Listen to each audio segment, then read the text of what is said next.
নবী কয় তাকায়া দেখো সাহাবায়ে কেরাম তোমরা ক্ষুধার তৃষ্ণায় একটা পাথর বাঁধছো।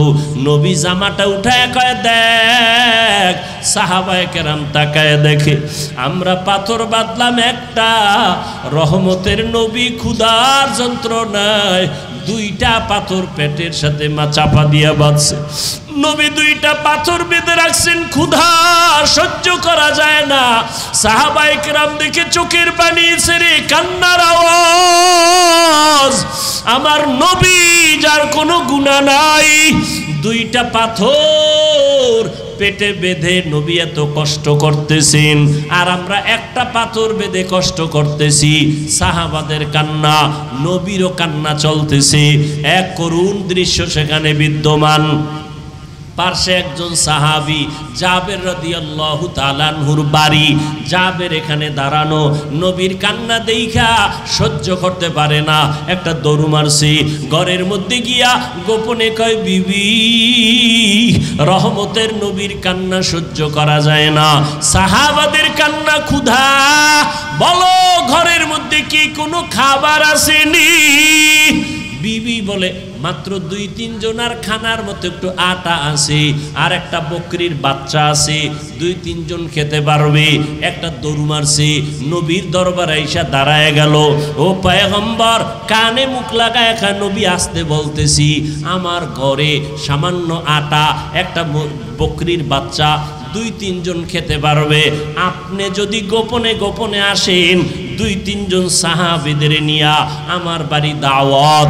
জাবের রাদিয়াল্লাহু তাআলা আনহু এই কথাটা বলা মাত্র মায়ার নবী আওয়াজকে বড় করে বলে, সাহাবায়ে কেরামরা চলো, আমরা জাবেরের বাড়ি যাব দাওয়াত। জাবের পেরেশান হয়ে গেলেন, মাত্র 2-3 জনের খানা আছে। নবী শত শত সাহাবাদেরকে অর্ডার করলেন দাওয়াতে। আবার দৌড়, ঘরের মধ্যে গিয়া কয় বিবি সর্বনাশ। বলে কেন? কয় 2-3 জনের খানা নবীকে গোপনে বললাম, আমার মায়ার নবী কথাটা গোপন রাখেন নাই, ওপেন করে দিলেন। সব সাহাবায়ে কেরামদের, হাজারো সাহাবা, এদের নিয়া মায়ার নবী রওনা হয়ে গেছে আমার ঘরে আসার জন্য। বিবি ডাক দিয়ে কে স্বামী পেরেশান হইও না। কথাটা কার জবানে বলেছে? বলে রহমতুল লিল আলামিন। বলে মায়ার নবী রহমতের নবী যদি বলিয়া থাকেন কোনো টেনশন নাই, আল্লাহ ইজ্জত হেফাজত করবেন। এমন একজন বিবি ঘরের মধ্যে পাওয়া কপালের ব্যাপার, যে স্বামীর পেরেশানিটা ভাগ কইরা স্ত্রী নিয়া স্বামীকে সান্ত্বনা দিবে। স্বামী কোনো পেরেশান হইও না, কোনো টেনশন করবা না। আজকে কামাই করতে পারো নাই, আজকে কোনো রকম মরিচ দিয়া খানা খাইয়া আমরা ঘুমাবো। বাজার করতে পারো না, টাকা নাই, আমরা কোনো রকম খাইয়া জীবন কাটাবো। এমন বিবি হাজারে ঘরে একজন পাওয়া বড় কঠিন। এরে আল্লাহর গোলাম, ঈদের বাজার কোন স্ত্রী যদি স্বামীকে বলে স্বামী যা পারো নিয়ে আসো, কোনো ধার করবা না, বকবিলাসের দরকার নাই, গরিবী হালাতে জীবন যাপন করব। আমার নবী বলেন আমি গরিব হইয়া মরতে চাই, গরিবদের সাথে থাকতে চাই, কিয়ামতের দিন আমি গরিবদের নিয়ে জান্নাতে ঢুকতে চাই। রহমতের নবী এই কথা সাহাবী জাবের স্ত্রী সান্ত্বনা দিল। জাবের আবার নবীর কাছে দৌড়ে আসছে। নবী দেখা কয় জাবের এত টেনশন কেন করো? বিবিরে গিয়া বল রুটি বানাইয়া পাত্রের মধ্যে ঢেকে রাখতে বলবি, পাত্রের উপরের অংশটা যেন খোলে না। ওই বকরিটা জবাই করে গোশত পাক করিয়া ঢেকে রাখতে বলবা, ঢাকনা যেন উঠায় না। আমি নবী আইসা ঢাকনা উঠাইয়া তারপরে খানার আয়োজন করব। জাবের বাড়িতে গেল বিবি, নবী বলছেন রুটি বানাইয়া ঢেকে রাখো, গোশত পাকায় ঢেকে রাখো, পাত্র যেন খোলা না হয়। নবী হাজার সাহাবাদের নিয়ে ঢুকলেন জাবেরের ঘরে। খানার পেয়ালা, রুটির পেয়ালা নবীর সামনে দিল। মায়ার নবী ডান হাত দিয়া বিসমিল্লাহ বলে ঢাকনা উঠাইয়া রুটি হাতে নেয়, গোশত উঠাইয়া একজন একজন সাহাবাদেরকে দিতেছেন। সাহাবায়ে কেরামরা লাইনে দাঁড়ায় সবাই নিতেছেন। এবার বসে বসে সবাই রুটি আর গোশত রহমতের নবীর বরকতি হাতে আসছে, এমনভাবে পেট ভরিয়া খাইছেন। সর্বশেষ আমার নবী কয়, জাবের এই পেয়ালার ভিতরে হালকা গোশত আর রুটি, তোমার ঘরে যাও, ঘরে যারা আছে বিবি বাচ্চা এদের নিয়ে খাওয়াও। জাবের বলে, আল্লাহর কসম, আমার মায়ার নবী আমার কাছে পেয়ালা যখন দিয়েছেন, আমি যখন ঘরের ভেতরে আসলাম, আমি দেখলাম আগে যেই পরিমাণ রুটি আর গোশত দিলাম, হাজারো সাহাবায়ে কেরাম খাওয়ার পর একটা রুটি আর গোশত মোটেও কমে না। সেই গোশত পরিপূর্ণ আছে। বরকত কার? এরে নবীর উম্মতের দল। আল্লাহ পাক রব্বুল আলামিন বলেন, ও বান্দা, এমন এক বরকতের নবীরে তোমাদের কাছে পাঠাইলাম, যেই নবীর আদর্শ যদি ধরিয়া রাখো কিয়ামত পর্যন্ত তোমাদের ইজ্জত নষ্ট হবে না। আজকে এত সম্মান আল্লাহ দান করেছেন, কোটি টাকার মালিক হইলে সম্মান পাওয়া কই? টাকাওয়ালারা পলায় গেছি গা, খবর নাই, বাড়ি চালান দিয়েও পাওয়া যায় না, ঠিক নি? তো ওই টাকা দিয়ে লাভ কি, ওই বাড়ি দিয়ে লাভ কি? এর সেই টিনের ঘরওয়ালা, কথা ঠিক নি? একদল খুশি আর একদল কি বেজার।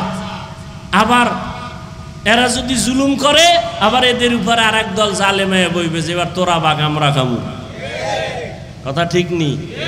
শান্তি নাই, মুহাম্মদের আদর্শ ছাড়া শান্তি হবে না।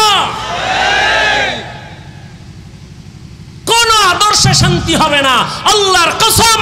দুনিয়ার সব আদর্শ নাপাক, একমাত্র মদিনার আদর্শই হলো পাক। নবীজির আদর্শে শান্তি আর শান্তি। ওলামায়ে কেরাম শান্তি, স্কুলে পড়ে, কলেজে পড়ে, চাকরি করে, ব্যবসা করে, ডাক্তার, প্রফেসর, ইঞ্জিনিয়ার, নবীর আদর্শ মেনে চলে, সম্মান, শান্তি, কোনো টেনশন নেই। আছে? কোনো টেনশন নেই। ও যুবক, ও বৃদ্ধ বাবাজি, পর্দার আড়ালের মা বোনেরা, ওই নবীর আদর্শের মালা গলায় লাগাইও।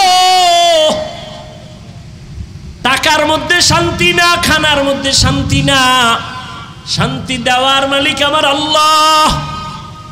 না খাওয়ার মধ্যেও একটা শান্তি আছে, ঘুমানোর মধ্যে শান্তি, টিনের ঘর, খেরের ঘরের মধ্যেও শান্তি, বিল্ডিং এ শান্তি নাই। টাকার ভেতরে শান্তি নাই, যত টাকা বাড়ে তত অশান্তি বাড়ে। টাকা যত বাড়ে তত দুশ্মন বাড়ে, ডাকাত বাড়ে, মামলা আর হামলার ভয়। টাকা যত বাড়বে কিয়ামতের দিন জান্নাতে সবার শেষে যেতে হবে। কারণ টাকা কেমনে কামাইছো আর কেমনে খরচ করছো হিসাব না দিয়া জান্নাতে যেতে পারবা না। এই জন্য নবীজি বলেন, ও গরিব, ধনী লোকের 500 বছর আগে জান্নাতে যাইবা। মা বাবার সাথে খারাপ ব্যবহার কবিরা গুনাহ, মিথ্যা বলা কবিরা গুনাহ, কারো হক নষ্ট করা কবিরা গুনাহ, কারো ইজ্জত নষ্ট করা কবিরা গুনাহ। যারা ফেসবুকে লেখিয়া কারো সম্মান নষ্ট করতেছো, তুমি কবিরা গুনাহ করতেছো। গালি দেওয়া কবিরা গুনাহ, চুরি করা কবিরা গুনাহ, ডাকাতি করা কবিরা গুনাহ, কাউকে হত্যা করা কবিরা গুনাহ। এই যে গুনাহ করতেছো, তওবা না করিয়ে যদি কবরে যাও, তোমার জাহান্নাম শুরু হয়ে যাবে।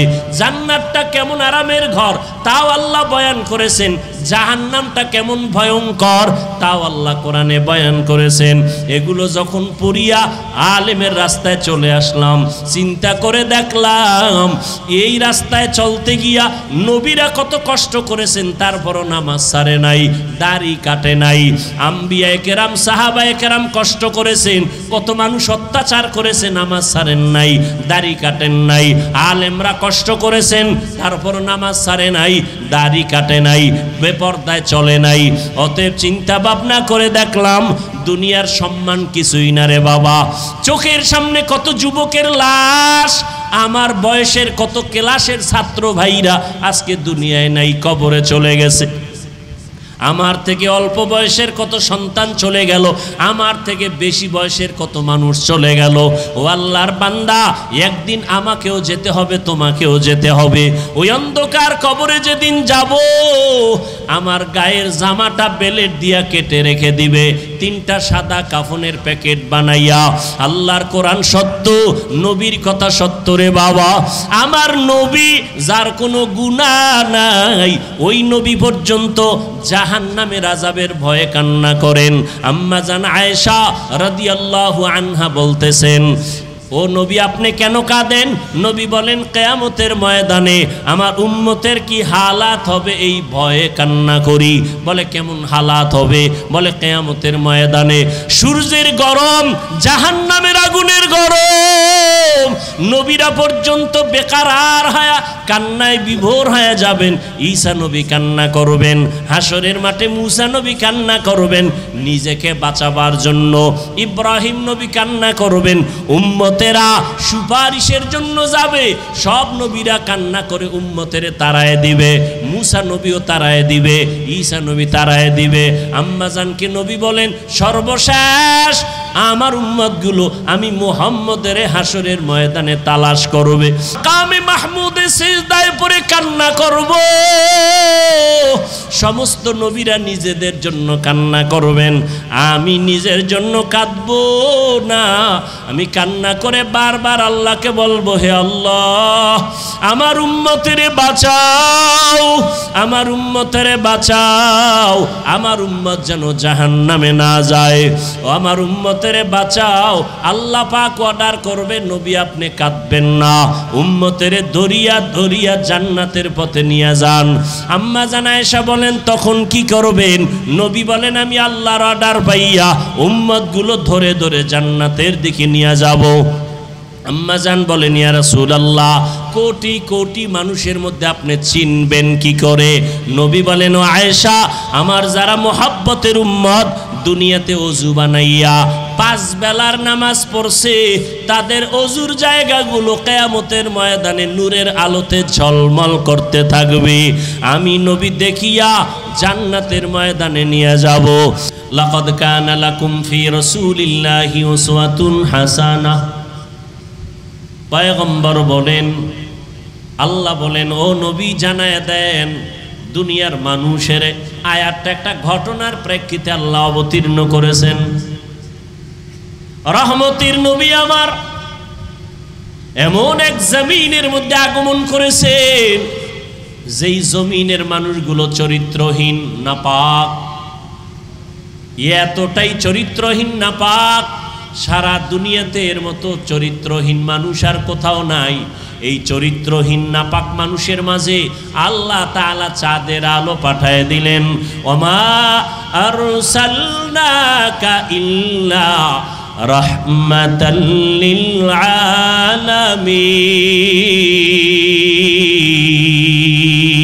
আলামিন।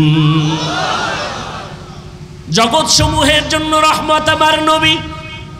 মক্কা নগরীতে নবী আসছেন, এমন এক হালাত, মক্কার মানুষগুলো এত বড় নাপাক।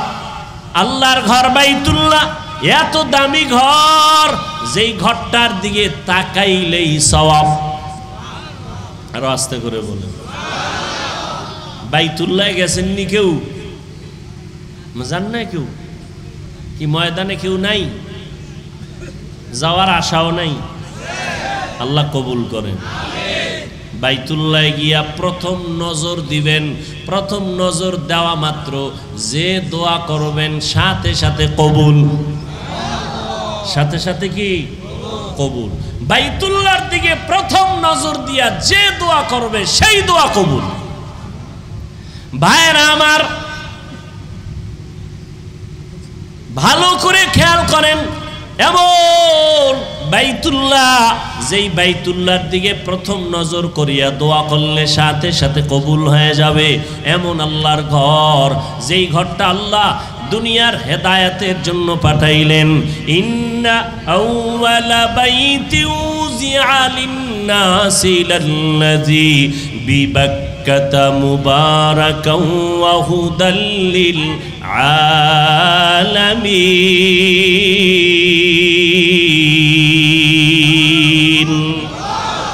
আল্লাহ বলেন আমি জমিনটা বানাইয়া প্রথম একটা ঘর বানাইলাম বাইতুল্লাহ, যেই বাইতুল্লাহটা দু জগৎ সমূহের জন্য হেদায়াত, এমন একটা ঘর যেই বাইতুল্লাহর দিকে তাকাইলে সওয়াব, যেই বাইতুল্লাহর দিকে ফিরিয়া আমরা সবাই সারা দুনিয়াবাসী পাঁচ বেলার নামাজ আদায় করি বাইতুল্লাহর দিকে ফিরিয়া। এমন একটা পবিত্র ঘর যেই ঘরটা জিয়ারত করে বের হইলে জীবনের সব গুনাহগুলো মাফ হয়ে যায়। এই বাইতুল্লাহর মধ্যে 360টা মূর্তি ঢুকানো, এরপরে নারী পুরুষরা উলঙ্গ হইয়া বাইতুল্লাহ তাওয়াফ করে। এতটাই খারাপ মক্কার মানুষ, সেখানে আসলেন চাঁদের আলো রহমাতুল্লিল ইমামুল আউয়ালিনাল আখিরিন বাহরে সাদকা রহমাতাল লিল আলামিন সাইয়্যিদুল কাউনাইন খাতমুল মুরসালিন আখির আমদ বুদে ফখরুল আউয়ালিন রহমাতুল লিল আলামিন। এমন এক সময় আছেন যেই সময় মক্কার মানুষগুলো বড় খারাপ চরিত্র নিয়ে চলে, নারী আর পুরুষ উলঙ্গ হয় বাইতুল্লাহ তাওয়াফ করে। কন্যা সন্তান আসলেই বাবা গলা টিপে মেরে ফেলে, নারীদের পছন্দ করে না, বিধবাদের পছন্দ করে না, কন্যা সন্তান পছন্দ করে না। কন্যা হলে মা বাবা মনে করে অভিশাপ। এতটাই খারাপ তারা। বর্তমান দুনিয়াতে ওই জালেমদের মতো কিছু জালেম এখনো আছে, যারা ছেলে হলে খুশি হয়, মাইয়া হলে বউয়ের সাথে রাগ করে কথা বলে না। আছে না নাই? অথচ রহমতের নবী আমার, যে নবীর কোনো তুলনা নাই, যে নবীর কোনো গুনাহ নাই, ওই নবী বলেন ও দুনিয়ার মানুষ, আমি মুহাম্মদ আল্লাহর এত প্রিয় বন্ধু, আমার কোনো ছেলে নাই, আমিও 4 কন্যার বাবা। কয় কন্যার বাবা? 4 কন্যা, কোনো ছেলে নাই। ও কন্যার বাবারা, একটা মাইয়া যদি পাও শুকর আদায় করিও, তুমি একটা জান্নাতের মালিক। 2টা কন্যা যদি পাও শুকর আদায় করিও, তুমি 2টা জান্নাতের মালিক। 3টা কন্যা যদি পাও শুকর আদায় করিও, তুমি 3টা জান্নাতের মালিক। 4টা কন্যা যদি পাও শুকর আদায় করিও, তুমি 4 জান্নাতের মালিক। আল্লাহ মেয়ে দেয়, বউর দোষ আছে এখানে? লিল্লাহি মুলকুস সামাওয়াতি ওয়াল আরদ ইয়াহাবু লিমান ইয়াশাউ ইনাসাও ওয়া ইয়াহাবু লিমান ইয়াশাউ যুকুর আও ইউযাওবিজুহুম যুকরানা ওয়া ইনাসা ওয়া ইয়াজআলু মান ইয়াশাউ আকিমা ইন্নাহু আলিমুন কাদির। কাদের কুদরত দারি বর কামাল, আন্তা রব্বি আন্তা হাসবি যুল জালাল, তুহি কাদের জলিলুল্লাহ জাহাদার, বহর হালে তুহি মেরা নেগাহাদার।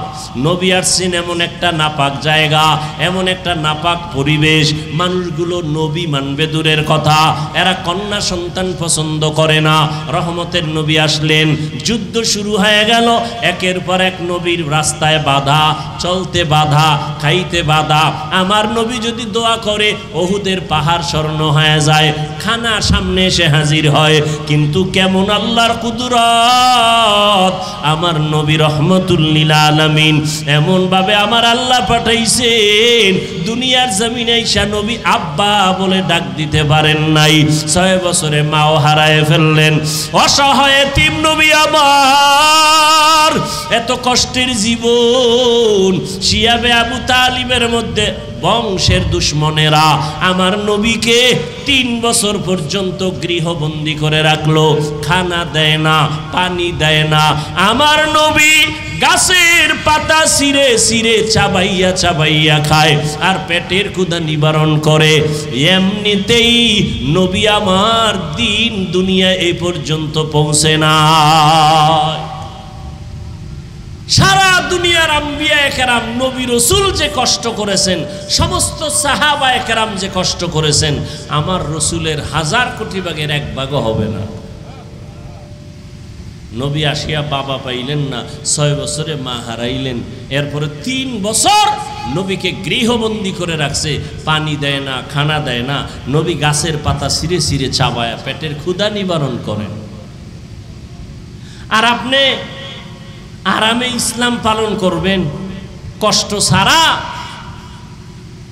এটা হতেই পারে না।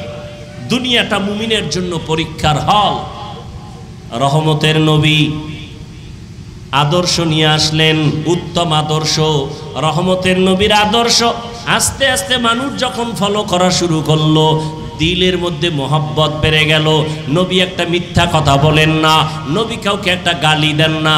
অনেক মানুষ নবীরে গালি দেয়, আমার নবী একটা গালির জবাবও দেন না। নবী আমার এমন আদর্শের নবী, 2টা চোখ গরম করে নবী কারো দিকে তাকান না। নবীর ব্যবহার এত সুন্দর, নবী সবার সাথে সুন্দর নরম ব্যবহার করেন। আর এই নরম ব্যবহারে মক্কার কাফের বেঈমান খারাপ মানুষগুলো পাগল হইয়া 7 বছর বয়স রসুলের চাচাতো ভাই হযরত আলী আমার নবীর হাতে হাত লাগাইলেন কালেমা পড়ার জন্য। আমার নবী দুনিয়াতে আসছেন, মক্কার জমিনে বরকত শুরু হয়ে গেল। জমিনের মধ্যে 1000 বছর অগ্নি জ্বলতো, আগুন জ্বলতো, নবীর আগমনে ওই 1000 বছরের আগুন নিভিয়া গেল। আম্মা জান আমেনা বলেন, মুহাম্মদ আসার পরে আমি একটা নূরের আলো দেখতে পাইলাম। এমন আলো ওই সিরিয়ার রাজপ্রাসাদ পর্যন্ত বহুদূর আমি চোখের সামনে দেখতে পাইলাম। নবীর আদর্শ দিয়া মক্কা নগরীর মানুষগুলোকে, চরিত্রহীন মানুষকে এতটা দামি বানায় দিলেন। আল্লাহ জিব্রাইলকে পাঠায় বলে, লিস্টি দিয়া দিলাম, নবীকে দেখাও। এই লিস্টিতে যাদের নাম আছে এরা সবাই বিনা হিসাবে জান্নাতি। ওই নবীর ওয়াদা 2 জিনিস ধরে রাখ, ঈমানও যাবে না, সম্মানও যাবে না। 1500 বছর পরে আজকে এই মাঠের ভিতরে আল্লাহর কোরআনের সম্মান আছে না নাই? কোন এমপি মন্ত্রী টাকাওয়ালারা এত মানুষগুলো বসায় রাখতে চাইলে মাথা গরম হয়ে যাইত, নিয়ন্ত্রণ হারা হয়ে যাইত। বসার জন্য ভিআইপি ব্যবস্থা, নাস্তা, নাইলে কত ভিডাভিডি হইতো। কিন্তু রসুলের আদর্শ মানার কারণে এতগুলো মানুষ, সব ঘরানার মানুষ এখানে ঠান্ডাভাবে বসে আছে। রসুলের আদর্শ সত্য, সম্মান আছে, এটাও সত্যতার প্রমাণ।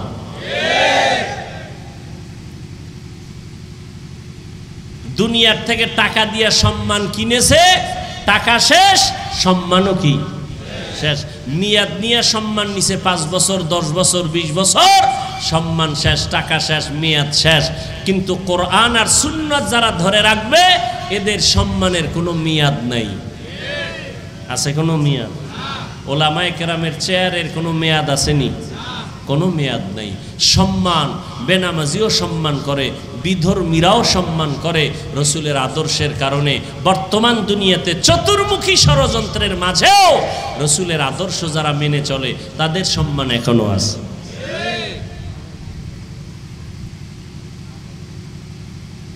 আমরা চাকরি চাইও না, চাকরির জন্য কারো কাছে হাতও বিছাই না।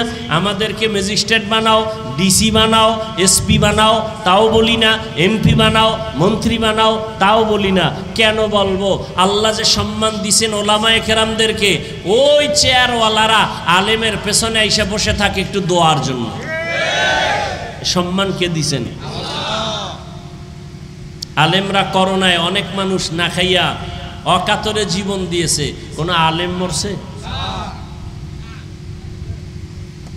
আল্লাহ চোখের সামনে দেখায় দিলেন। রহমতের নবী আমার জীবনটা কঠিন তুফানের মাঝে চলছে।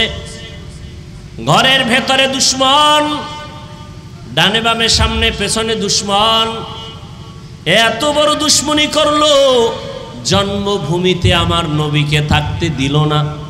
গভীর রাত আমার নবী হিজরত করে মদিনার পথে রওয়ানা।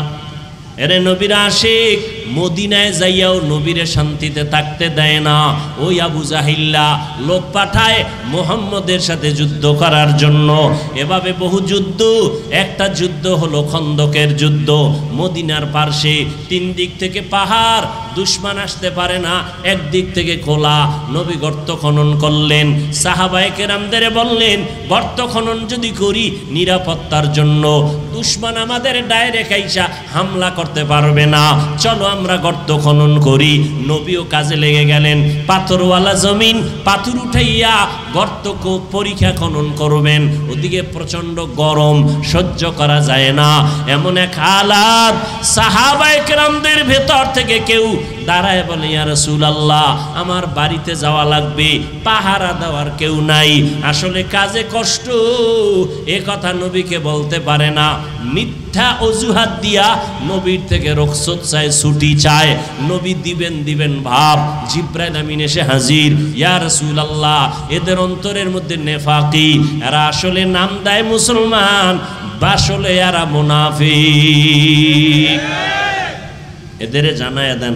আল্লাহ আয়াত নিয়ে পাঠায় দিলেন, লাকাদ কানা লাকুম ফি রাসূলিল্লাহি উসওয়াতুন হাসানা। আল্লাহ পাক বললেন ও নবী জানায় দেন মুনাফিকদের জন্য আপনি রাসূলের মধ্যে আদর্শ ছিল, তারা গ্রহণ করে নাই। মুমিনদের বলে দেন আপনার মধ্যে তাদের জন্য আদর্শ আছে, থাকবে কিয়ামত পর্যন্ত। যারা গ্রহণ করবে তারা কামিয়াব হয়ে যাবে। আমার নবী নিজে কাজ করতেছেন পরীক্ষা খননের, সাহাবায়ে কেরাম কাজ করতেছেন। এক পর্যায়ে ক্ষুধা, খানা নাই, কষ্ট, পাথরওয়ালা জমিন, আবার রোদের প্রচন্ড তাপ। সাহাবাদের মধ্যে কেউ ক্ষুধার তৃষ্ণায় সইতে না পাইরা নবীর সামনে দাঁড়াইয়া জামাটা উঠাইয়া কয় নবী দেখেন ক্ষুধার যন্ত্রণা সহ্য করতে পারি না, একটা পাথর পেটের সাথে চাপা দিয়ে বেঁধে রাখছি। ইয়া রাসূলুল্লাহ ক্ষুধার যন্ত্রণা সইতে পারি না। নবী কয় তোমরা হয়তো ভাবতেছো আমি মনে হয় আরামে খাইছি আর কাজ করতেছি। নবী কয় তাকায়া দেখো সাহাবায়ে কেরাম তোমরা ক্ষুধার তৃষ্ণায় একটা পাথর বাঁধছো। নবী জামাটা উঠায় কয় দেখ। সাহাবায়ে কেরাম তাকায় দেখে আমরা পাথর বাঁধলাম একটা, রহমতের নবী ক্ষুধার যন্ত্রণায় দুইটা পাথর পেটের সাথে চাপা দিয়া বাঁধছে। নবী দুইটা পাথর বেঁধে রাখছেন, ক্ষুধা সহ্য করা যায় না। সাহাবায়ে কেরাম দেখে চোখের পানি ছেড়ে কান্নার আওয়াজ। আমার নবী যার কোনো গুনাহ নাই, দুইটা পাথর পেটে বেঁধে নবী এত কষ্ট করতেছেন, আর আমরা একটা পাথর বেঁধে কষ্ট করতেছি। সাহাবাদের কান্না, নবীরও কান্না চলতেছে। এক করুণ দৃশ্য সেখানে বিদ্যমান। পার্শ্বে একজন সাহাবী জাবের রাদিয়াল্লাহু তাআলা আনহুর বাড়ি। জাবের এখানে দাঁড়ানো, নবীর কান্না দেইখা সহ্য করতে পারে না, একটা দৌড় মারছে। ঘরের মধ্যে গিয়া গোপনে কয় বিবি রহমতের নবীর কান্না সহ্য করা যায় না, সাহাবাদের কান্না, ক্ষুধা, বলো ঘরের মধ্যে কি কোনো খাবার আসেনি? বিবি বলে মাত্র 2-3 জনার খানার মতো একটু আটা আছে, আর একটা বকরির বাচ্চা আছে, 2-3 জন খেতে পারবে। একটা দৌড় মারছে, নবীর দরবারে আইসা দাঁড়ায় গেল। ও পয়গম্বর, কানে মুখ লাগায় একা নবী আসতে বলতেছি, আমার ঘরে সামান্য আটা, একটা বকরির বাচ্চা, 2-3 জন খেতে পারবে। আপনি যদি গোপনে গোপনে আসেন 2-3 জন সাহাবীদের নিয়া আমার বাড়ি দাওয়াত। জাবের রাদিয়াল্লাহু তাআলা আনহু এই কথাটা বলা মাত্র মায়ার নবী আওয়াজকে বড় করে বলে সাহাবায়ে কেরামরা চলো, আমরা জাবেরের বাড়ি যাব দাওয়াত। জাবের পেরেশান হয়ে গেলেন, মাত্র 2-3 জনের খানা আছে। নবী শত শত সাহাবাদেরকে অর্ডার করলেন দাওয়াতে, আবার দৌড় ঘরের মধ্যে গিয়া কয় বিবি সর্বনাশ। বলে কেন? কয় 2-3 জনের খানা নবীকে গোপনে বললাম। আমার মায়ার নবী কথাটা গোপন রাখেন নাই, ওপেন করে দিলেন। সব সাহাবায়ে কেরামদেরই হাজারো সাহাবা এদের নিয়া মায়ার নবী রওনা হয়ে গেছেন আমার ঘরে আসার জন্য। বিবি ডাক দিয়ে কে স্বামী পেরেশান হইও না। কথাটা কার জবানে বলেছে? বলে রহমতুল্লিল আলামিন। বলে মায়ার নবী রহমতের নবী যদি বলিয়া থাকেন কোনো টেনশন নাই, আল্লাহ ইজ্জত হেফাজত করবেন। এমন একজন বিবি ঘরের মধ্যে পাওয়া কপালের ব্যাপার যে স্বামীর পেরেশানিটা ভাগ কইরা স্ত্রী নিয়া স্বামীকে সান্ত্বনা দিবে। স্বামী কোনো পেরেশান হইও না, কোনো টেনশন করবা না। আজকে কামাই করতে পারো নাই, আজকে কোনো রকম মরিচ দিয়া খানা খাইয়া আমরা ঘুমাবো। বাজার করতে পারো না, টাকা নাই, আমরা কোনো রকম খাইয়া জীবন কাটাবো। এমন বিবি হাজারে ঘরে একজন পাওয়া বড় কঠিন। এরে আল্লাহর গোলাম, ঈদের বাজার কোন স্ত্রী যদি স্বামীকে বলে স্বামী যা পারো নিয়ে আসো, কোনো ধার করবা না, বকবিলাসের দরকার নাই, গরিবী হালাতে জীবন যাপন করব। আমার নবী বলেন আমি গরিব হইয়া মরতে চাই, গরিবদের সাথে থাকতে চাই, কিয়ামতের দিন আমি গরিবদের নিয়ে জান্নাতে ঢুকতে চাই। রহমতের নবী এই কথা সাহাবী জাবের স্ত্রী সান্ত্বনা দিল। জাবের আবার নবীর কাছে দৌড়ে আসছে। নবী দেখা কয় জাবের এত টেনশন কেন করো? বিবিরে গিয়া বল রুটি বানাইয়া পাত্রের মধ্যে ঢেকে রাখতে বলবি, পাত্রের উপরের অংশটা যেন খোলে না। ওই বকরিটা জবাই করে গোশত পাক করিয়া ঢেকে রাখতে বলবা, ঢাকনা যেন উঠায় না। আমি নবী আইসা ঢাকনা উঠাইয়া তারপরে খানার আয়োজন করব। জাবের বাড়িতে গেল বিবি, নবী বলছেন রুটি বানাইয়া ডেকে রাখো, গোশত পাকায় ডেকে রাখো, পাত্র যেন খোলা না হয়। নবী হাজার সাহাবাদের নিয়ে ঢুকলেন জাবেরের ঘরে। খানার পেয়ালা, রুটির পেয়ালা নবীর সামনে দিল। মায়ার নবী ডান হাত দিয়া বিসমিল্লাহ বলে ঢাকনা উঠাইয়া রুটি হাতে নেয়, গোশত উঠাইয়া একজন একজন সাহাবাদেরকে দিতেছেন। সাহাবায়ে কেরামরা লাইনে দাঁড়ায় সবাই নিতেছেন। এবার বসে বসে সবাই রুটি আর গোশত রহমতের নবীর বরকতি হাতে আসছে, এমনভাবে পেট ভরিয়া খাইছেন। সর্বশেষ আমার নবী কয় জাবের এই পেয়ালার ভিতরে হালকা গোশত আর রুটি, তোমার ঘরে যাও, ঘরে যারা আছে বিবি বাচ্চা এদের নিয়ে খাওয়াও। জাবের বলে আল্লাহর কসম, আমার মায়ার নবী আমার কাছে পেয়ালা যখন দিয়েছেন, আমি যখন ঘরের ভেতরে আসলাম, আমি দেখলাম আগে যেই পরিমাণ রুটি আর গোশত দিলাম, হাজারো সাহাবায়ে কেরাম খাওয়ার পর একটা রুটি আর গোশত মোটেও কমে না। সেই গোশত পরিপূর্ণ আছে। বরকত কার? এরে নবীর উম্মতের দল। আল্লাহ পাক রব্বুল আলামিন বলেন ও বান্দা, এমন এক বরকতের নবীরে তোমাদের কাছে পাঠাইলাম, যেই নবীর আদর্শ যদি ধরিয়া রাখো কিয়ামত পর্যন্ত তোমাদের ইজ্জত নষ্ট হবে না।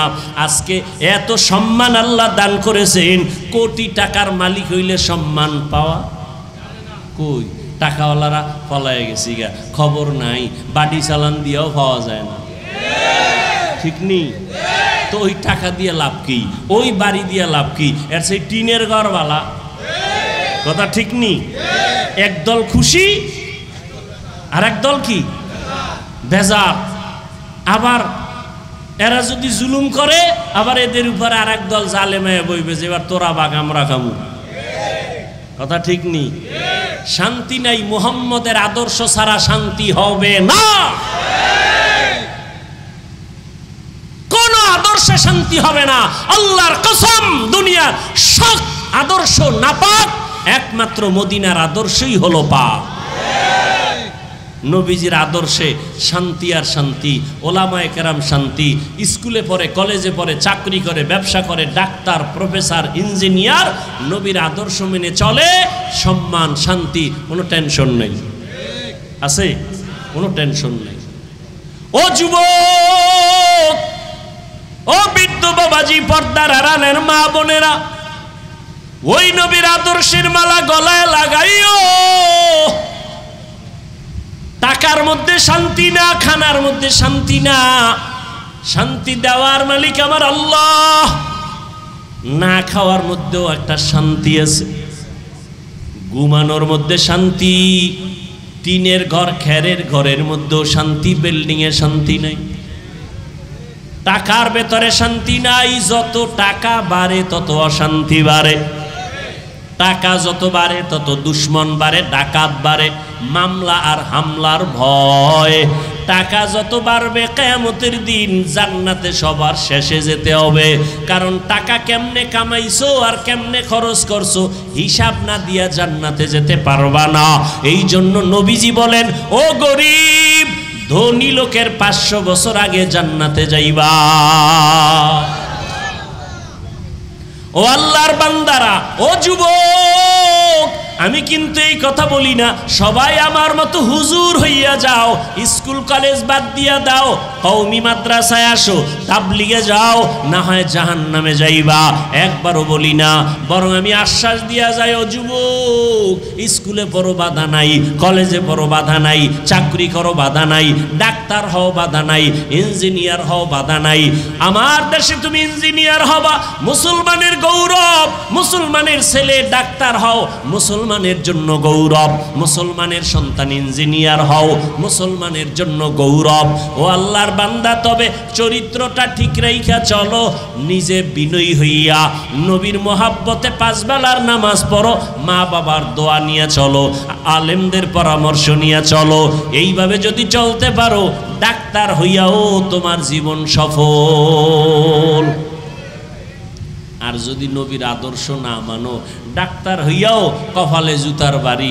এত সুন্দর ডাক্তার, MBBS ডাক্তার, এরপরে নাম কত সুন্দর, কিন্তু দেশেও থাকতে পারে নাই নবীর বিরুদ্ধে, ইসলামের বিরুদ্ধে যাওয়ার কারণে। বাংলাদেশের মানুষ আর কোন দিন বুঝবি? নিমক হারামের গোষ্ঠী বারবার দেখতেছো ইসলামের বিরুদ্ধে, কোরআনের বিরুদ্ধে, মাদ্রাসার বিরুদ্ধে, আলেমদের বিরুদ্ধে কথা বলে কেউ চেয়ারে বসে থাকতে পারে নাই। এরপরও যারা এই আলেমদের বিরুদ্ধে ষড়যন্ত্র করে, এদের মতো বোকা, এদের মতো নির্বোধ জাহেল আর এই জমিনে কেউ হতে পারে না।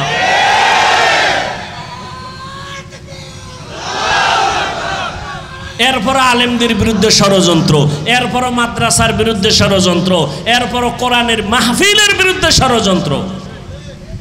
ভালো করে বারবার বারবার বাংলাদেশ পরিচয় লাভ করেছে ইসলামের বিপক্ষে অবস্থান নিয়ে, কোন মাস্তান টিকতে পারে নাই। ও দলীয় হইয়াও টিকতে পারে নাই, ওর দলের লোকেরা জুতা মারছে। তুই কও ইসলামের বিরুদ্ধে কইলি কেন? হজের বিরুদ্ধে বললি কেন? বিসমিল্লাহর বিরুদ্ধে বললি কেন?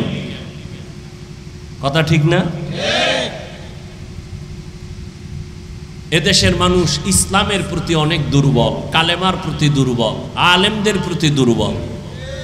এই জন্য আবার কিছু মুনাফিকরা আলেমগো কাছে রাইখা নিজের স্বার্থ উদ্ধার করতে চায়। এই জন্য ওলামায়ে কেরামেরও খুব সতর্কতা অবলম্বন করে চলতে হবে, যে আমরা কারো ব্যানারে ব্যবহার হব না, বরং আমরা আল্লাহর গোলাম, রসুলের উম্মত হয়ে চলব। আমরা কোনো ব্যক্তির গোলামি করব না। আল্লাহ যে সম্মান দিছেন, এরপর কি আর ডিসির চেয়ার লাগবো? ওইটার সম্মান বেশি না কোরআনের চেয়ারের সম্মান বেশি? তাহলে ডিসির পিছনে দৌড়াবো কেন? ওই চেয়ার আমারে দাও। ওই চেয়ারের পিছনে তো অসম্মানও আছে। আল্লাহ হেদায়াত দান করুন। এজন্য যুবকদের বলি, স্কুলে পড়ো, কলেজে পড়ো, ডাক্তার হও, আল্লাহর দোয়া করি, শুকর আদায় করি, তবে বেয়াদব হইও না। আলেমদেরকে মোহাব্বত করো, 5 ওয়াক্ত নামাজ পড়ো, মা বাবার দোয়া নিয়ে চলো। ডাক্তার হইয়াও তোমার জীবন সফল, মরিয়া গেলেও তুমি অমর। কবি নজরুলের ইতিহাস পড়ো, সুনাম করো। কবি নজরুল তোমার মতো সারা রাত মোবাইলে আকাম করলে কে নাম নিত? কে নাম নিত? এজন্য জীবনের সফলতার জন্য দুইটা পুঁজি লাগবে, সুস্থতা আর সুন্দর চরিত্র। চরিত্র ভালো না, তুমি যত টাকাওয়ালা হও তোমার কোনো দাম নেই, কোনো দাম নেই। আমি এগুলোর নাম বলতে চাই না, সোনার বাংলায় বহু নাম বলে বলে বলা যায় অমুক টাকাওয়ালা, চরিত্রের কারণে শেষ। নাম বলার দরকার নাই, তুমি নিজেকে কন্ট্রোলে নিয়ে আসো। মোবাইলের কারণে চরিত্র ধ্বংস হয়ে গেছে, তোমার খবর নেই। মোবাইলের কারণে তোমার শরীর অসুস্থ হয়ে গেছে, খবর নেই। এখনো সময় আছে, তুমি তওবা করো, এখনো সময় আছে। তোমার মতো যুবক স্কুলে পড়ে, কলেজে পড়ে, 5 ওয়াক্ত নামাজ পড়ে, আছে না নাই? তুমি পারো না কেন? তোমার মতো যুবক তাকায় দেখো, রাস্তায় গাড়ি চালায়, 5 বেলার নামাজ পড়ে, অভাব নাই। তোমার মতো যুবক সন্তান 5 বেলার নামাজ পড়ে, পুলিশ আর্মি বিডিআরের চাকরি করে, অভাব নাই। কোটি টাকার মালিক, ব্যবসা করে, 1 বেলার নামাজও বাদ দেয় না। তুমি কেন পারবা না? তোমার মতো যুবক ময়দানে কৃষি কাজ করে, নামাজ ছাড়ে না, তুমি কেন পারো না? তোমার মতো যুবক নদীর মধ্যে মাছ ধরে, নামাজ পড়ে, তুমি কেন পারবা না? ও বৃদ্ধ বাবাজি, আপনার মতো কত বুড়া 5 ওয়াক্ত নামাজ মসজিদে গিয়া না আদায় করে, আপনি কেন পারবেন না? মাইকের আওয়াজ শ্রবণরতা আম্মা জান বোনেরা, আপনাদের মতো কত মা বোন পর্দা করে, মোবাইলে সময় নষ্ট করে না, নামাজ ছাড়ে না, স্বামীর খেদমত করে, মা বাবার দোয়া নিয়ে চলে, আপনারা কেন পারবেন না? এখনো সময় আছে রে বাবা। আজকে তুমি নামাজ পড়ো না, দাড়ি রাখো না, তোমাদের পেছনে হাজারো আলেমরা পাও ধরে ধরে বয়ান করে। জুমার দিন খতিব সাহেবরা বয়ান করে কত নরম ভাষায়, নামাজ পড়ার জন্য বলে, তুমি নামাজ পড়ো না। আলেম ওলামারা বয়ান করে, তারপরও তুমি আমল করো না, নামাজ পড়ো না। কারণটা কি রে বাবা? তুমি মনে মনে যুক্তি দাও, টুপি পরলে মাথা গরম। আরে আমার মাথাও তো গরম হয়, তারপরও কেন টুপি ফালাই না? তোমার থেকে মাথা আমার মোটেও নষ্ট হয় নাই। ও আল্লাহর বান্দা, দাড়ি রাখলে যৌবনের ভাব চলে যায়, এ কথা আমি বুঝি, তারপরও কেন দাড়ি ফালাইলাম না? লম্বা জামাটা পরলে শরীরটা গরম লাগে, তোমার থেকে কম বুঝি না, তারপরও কেন জামাটা ফালাই না? ও আল্লাহর বান্দারা, কত মানুষ আমাদের টুপিওয়ালা দাড়িওয়ালা বলে গালি দেয়, এরপরও কেন দাড়ি টুপি ফালাই না, নামাজ ছাড়ি না? এর একমাত্র কারণ আল্লাহর কোরআন সত্য, নবীর কথা সত্য না মিথ্যা? যুবকেরা বলো, কোরআন শরীফের মধ্যে জান্নাতের বয়ান আসেনি?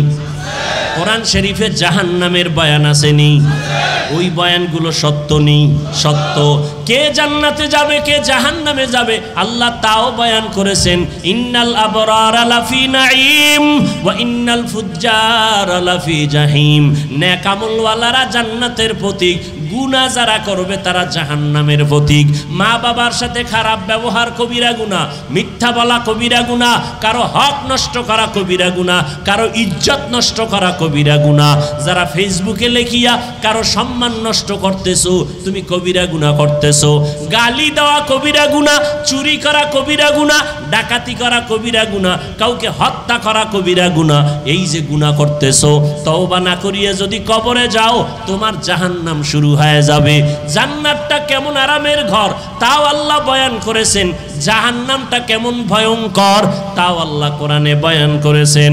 এগুলো যখন পড়িয়া আলেমের রাস্তায় চলে আসলাম, চিন্তা করে দেখলাম এই রাস্তায় চলতে গিয়া নবীরা কত কষ্ট করেছেন, তারপরও নামাজ ছাড়ে নাই, দাড়ি কাটে নাই।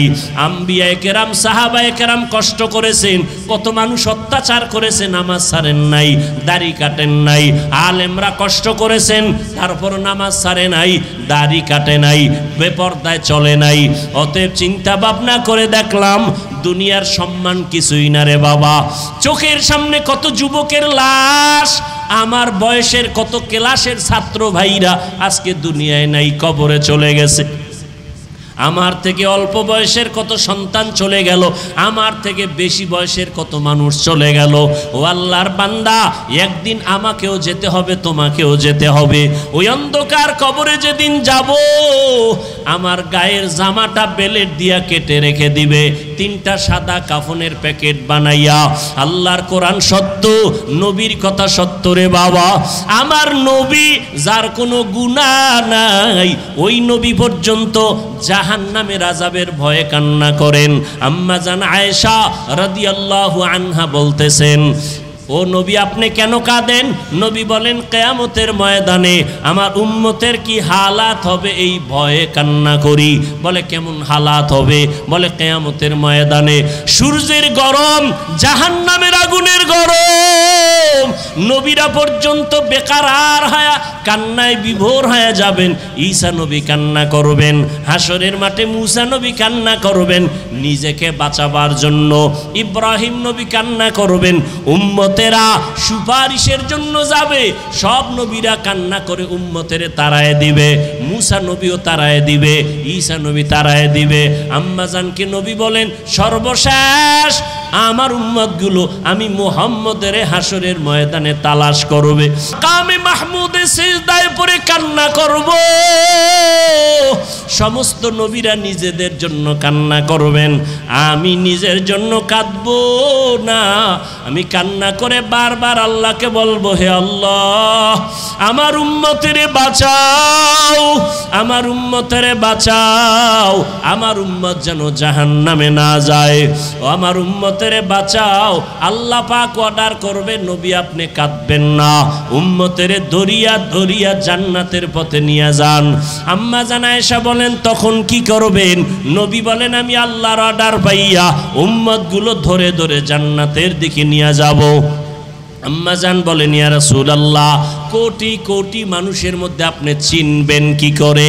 নবী বলেন, ও আয়েশা আমার যারা মুহাব্বতের উম্মত, দুনিয়াতে ওযু বানাইয়া 5 বেলার নামাজ পড়ছে, তাদের ওযুর জায়গাগুলো কিয়ামতের ময়দানে নূরের আলোতে ঝলমল করতে থাকবে। আমি নবী দেখিয়া জান্নাতের ময়দানে নিয়ে যাব। ও নবীর আশিকের দল, ওই কিয়ামতে যদি বেনামাজি হইয়া দাঁড়াও, বেপরদাওয়ালা হইয়া দাঁড়াও, নবী বলবেন তুমি আমার উম্মত না। আল্লাহ গায়বী আওয়াজ দিয়া বলবেন, গুনাহগার বেনামাজিওয়ালাদের জাহান্নামের শিকল লাগাইয়া বাঁধো, জাহান্নামের আগুনের মধ্যে নিক্ষেপ করে দাও। ও আল্লাহর বান্দারা, হেদায়াতের মালিক আমার আল্লাহ, আমার নবীজির বয়ানে আবু জাহাল কালেমা পড়ে নাই, কপাল বড় খারাপ।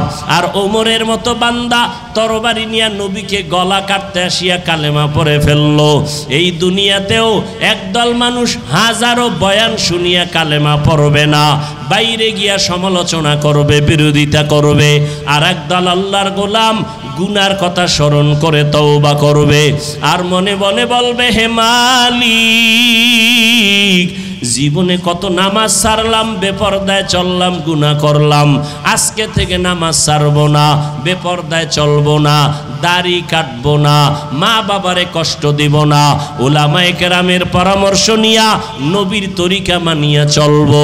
ও যুবক বাবারা, ও বৃদ্ধ বাবাজিরা, ও পর্দার আড়ালের মা বোনেরা, তওবা করার মতো যদি নিয়ত হয়, মনে মনে আল্লাহকে বলো, আল্লাহ আর নামাজ ছাড়বো না, গুনাহ করবো না, নবীর তরিকা মানিয়া, উলামায়ে কেরামের পরামর্শ নিয়া, আর মা বাবার দোয়া নিয়া 5 বেলার নামাজ পড়বো। তওবা করার মতো যদি নিয়ত হয়, খাঁটি তওবার নিয়তে দুটো হাত আমার আল্লাহকে দেখায় দাও। আয় আল্লাহ হাতগুলো কবুল করে নেন, তওবা কবুল করে নেন, তওবার উপরে মজবুত হইয়া চলার মতো তৌফিক দান করেন, আমিন। আলহামদুলিল্লাহি রাব্বিল আলামিন, ওয়াসসালাতু ওয়াসসালামু আলা সাইয়্যিদিল আমবিয়া ওয়াল মুরসালিন ওয়া আলা আলিহি ওয়া আসহাবিহি আজমাইন। ইয়া আরহামার রাহিমিন, ইয়া আরহামার রাহিমিন, ইয়া আরহামার রাহিমিন, রব্বিরহামহুমা কামা রাব্বায়ানি সগীরা। আল্লাহুম্মা ইন্নাকা আফুউন কারীম তুহিব্বুল আফওয়া ফা'ফু আন্না। আল্লাহুম্মা ইন্না নাসআলুকা রিযাকা ওয়াল জান্নাহ ওয়া নাউযু বিকা মিন সাখাতিকা ওয়ান নার। আল্লাহুম্মা ইন্না নাউযু বিকা মিনাল বারাসি ওয়াল জুনুনি ওয়াল জুযামি ওয়া সাইয়্যিল আসকাম। ও দয়ার মালিক, গুনাহের বোঝা নিয়ে আপনার দরওয়াজায় হাজির। কত উলামায়ে কেরাম, কত মুরব্বী হাজী সাহেব, কত মা বোনেরা, কত যুবক ভাইরা, কত ছাত্র ভাই, কত পর্দার আড়ালের মা বোনেরা হাত তুলেছেন, কত ব্যবসায়ী চাকরিজীবীরা হাত তুলেছেন। আয় আল্লাহ, আমরা সবাই গুনাহগার, জাহান্নামের আসামি। তওবার নিয়তে হাত তুললাম, আর জীবনে নামাজ ছাড়বো না, বেপরদায় চলবো না, দাড়ি কাটবো না। মা বাবার দোয়া নিয়া, উলামায়ে কেরামের পরামর্শ নিয়া নবীর তরিকা মেনে চলবো। ও আল্লাহ, আমাদের জীবনের সমস্ত গুনাহগুলো দয়া করে মাফ করিয়া দেন। আয় আল্লাহ, মাহফিল কবুল করে নেন, আয়োজনকারী সহযোগিতাকারীদের কবুল করে নেন, মাদ্রাসা কবুল করে নেন, আসাতাজায়ে কেরাম তালিবুল ইলমদের কবুল করে নেন, এলাকায় শান্তি দান করেন আল্লাহ। মা বোনদের পর্দানিশি আবেদা বানায় দেন। আয় আল্লাহ, যারা ব্যবসা করে, চাকরি করে, কামাই রুজিতে হালাল ভাবে বরকত বাড়ায় দেন। অভাবীদের অভাব